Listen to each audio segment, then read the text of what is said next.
I don't know exactly when it happened. Maybe it was somewhere between our first dinner or one of those long conversations that seem to last for hours. All I know is being around Jermaine just felt easy for the first time in a long time. I didn't feel like I had to pretend to be somebody else. I could just breathe.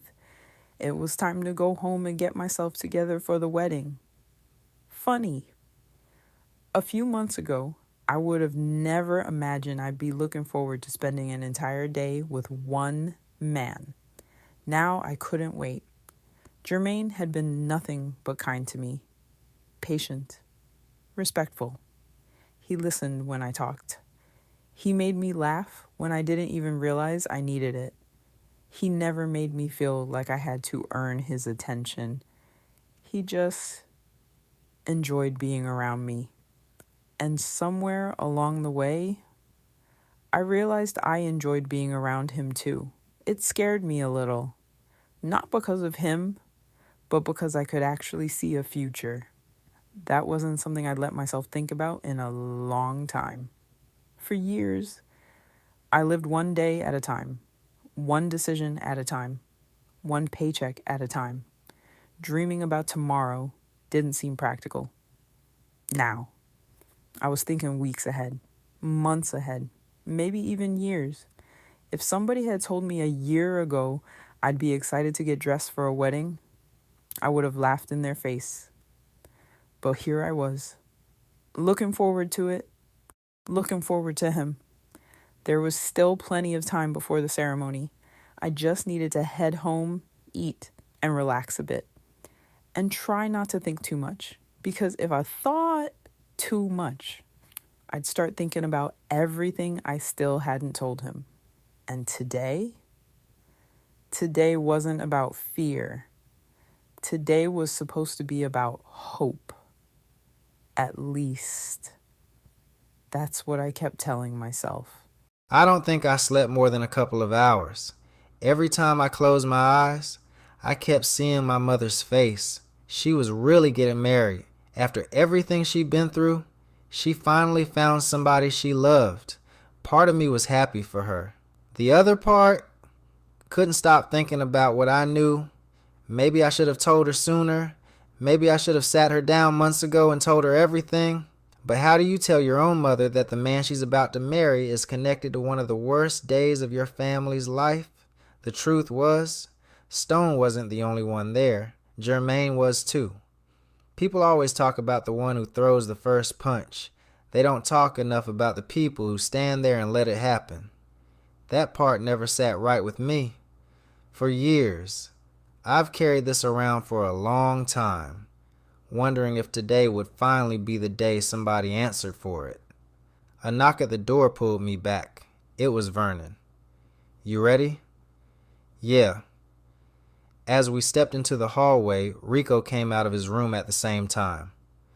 "Ready to eat?" Vernon asked. "Sure am. Come on, let's grab some breakfast before we get this day started," I said. As we walked toward the elevator, I looked over at Rico. "You already made the trip.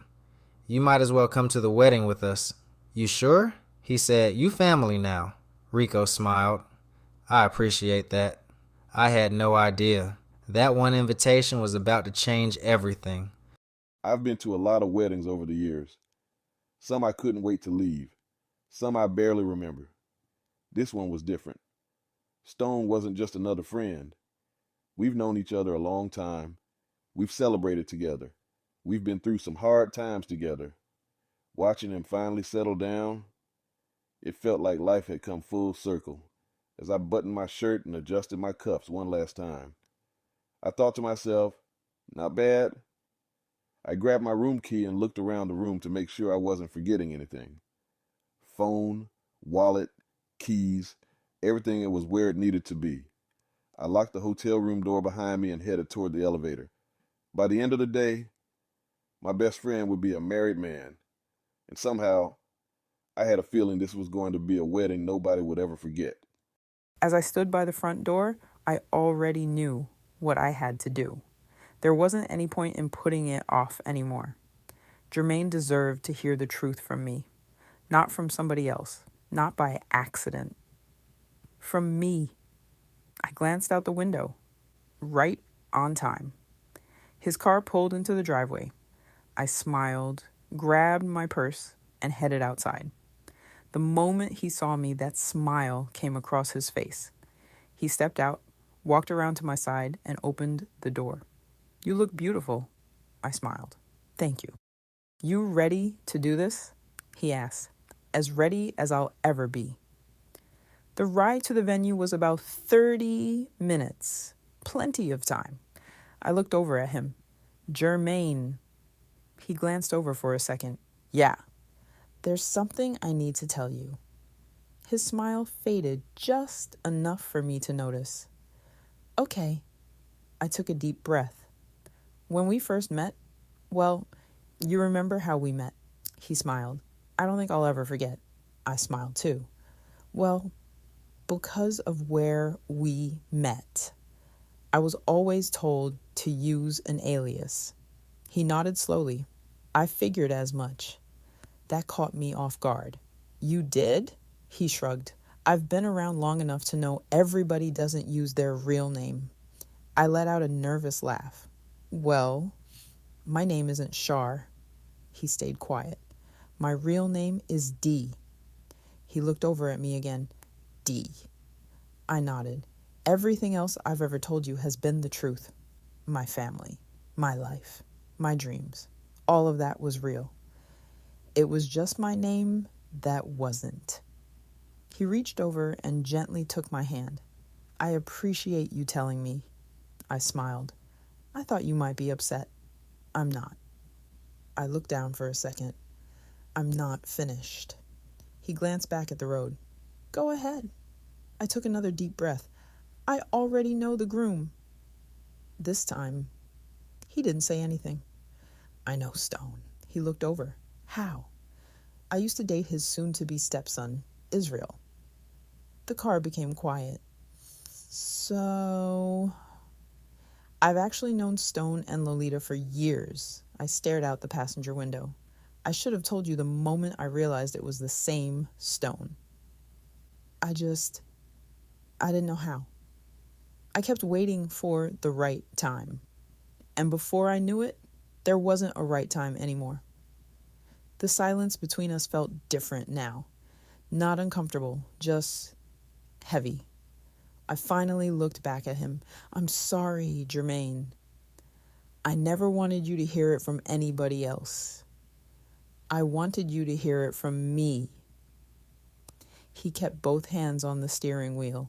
His eyes stayed on the road.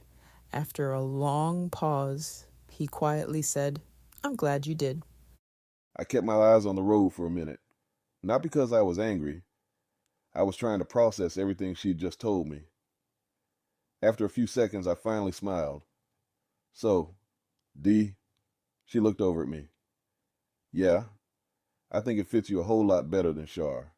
She laughed. Some of the tension left the car. "I appreciate you telling me. I won't lie. I wish you would have told me sooner. But I'm glad you told me now." She nodded. "I know." I took a slow breath. As for Stone, yeah, I wish I'd known that before today. I've already told him about you. I've told him how much I enjoy spending time with you. So hearing that you've known him all this time, I'd be lying if I said it didn't catch me off guard. She looked down. "I'm sorry." I reached over and squeezed her hand. "Hey, I'm not upset because you know Stone. I'm more interested in understanding why you felt like you couldn't tell me." She stayed quiet. I continued. "Whatever your reason was, you told me before we got there. That means something to me." She finally looked back at me. "You really aren't mad?" I smiled. I didn't say I wasn't surprised. She laughed. "But no, I'm not mad. I'd much rather hear the truth from you than hear it from somebody else." I glanced over at her for a second. Now, I guess we're both walking into today knowing a little more than we did 30 minutes ago. As soon as we pulled into the parking lot, I knew this was going to be a big day. Cars were lined up everywhere. People were laughing, hugging, taking pictures. It seemed like everybody came out to celebrate. I looked around and couldn't help but smile. My mom really was loved. After everything she'd been through, she deserved this. Vernon nudged me. "You ready, cuz?" I nodded. The three of us started walking toward the entrance. Rico stayed close, taking everything in. "Y'all got a lot of family out here," he said. I laughed. "Yeah, more than I realized." Just before we reached the entrance, something caught my attention. I looked across the courtyard. There was Dee. That didn't surprise me. She'd always been close with my mom. Seeing her here made perfect sense. But the man standing beside her, I stopped walking. He turned just enough for me to finally see his face. That's when it hit me. Wait, that was him. That was the same man I saw at the hotel. The same man Dee walked into the room with. I never saw his face, just the back of him. Now I did, and suddenly, everything from the hotel came rushing back. Vernon looked over at me. "You good?" I didn't answer right away. My eyes stayed locked on the two of them. So, it really was Dee. I wasn't imagining it after all. The question wasn't why she was here. The question was, how did she end up with him? I couldn't help but glance back over toward Dee. She was still standing with the same man she'd arrived with, the same man I'd seen at the hotel. Only this time, he wasn't just standing with Dee, he was standing with Stone. Something about the way the two of them carried themselves, the way they greeted each other, you could tell they went way back. That's when it hit me. Wait, Jermaine. My heart sank. I hadn't recognized him at the hotel. I only caught a glimpse of him then, but seeing them standing beside Stone, seeing his face clearly, there was no mistake. Jermaine, he was there. The day my uncle lost his life, I hadn't seen his face in years. Now, he was standing beside the man my mother was about to marry. I couldn't take my eyes off Jermaine, standing there beside Stone. It felt like the past had somehow found its way back to me. I started walking again, but after a few steps, something didn't feel right. I looked to my side. Rico wasn't walking anymore. He was standing perfectly still. His eyes were locked on Jermaine. His lips barely moved. "Dad," I stopped. I turned toward him. "What'd you say?" Rico never looked away. His eyes stayed fixed across the courtyard. A little louder this time. "I think that's my dad."